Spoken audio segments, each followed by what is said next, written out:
Na-credit kasi si Takafumi Tori sa kay Karen Hememiya as a parang bust coordinator. What does this mean? Seryoso, ano ibig sabihin nito? Ayan. Paano I know kaya where things go. screening yan? Oo nga, no?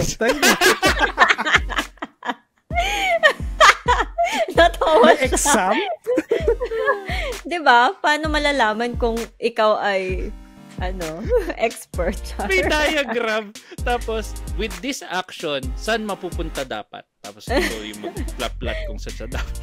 May sine cosine no? May tangents involved. Oh no.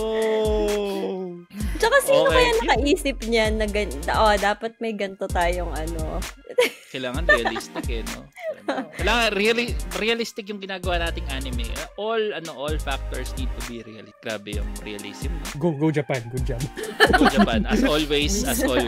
Culture. Yung culture niya is as always. Peak culture. Namumuna sila. Sana ganyan ka-realistic lahat ng games, no? Katulad nung Ay, naku. Assassin's Creed.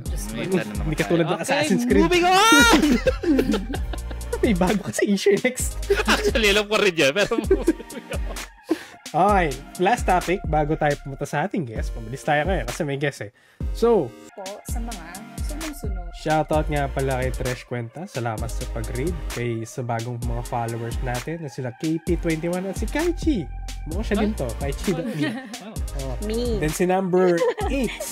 And then salamat din sa mga chatters natin. Sila Nier, si Happy Lumpy.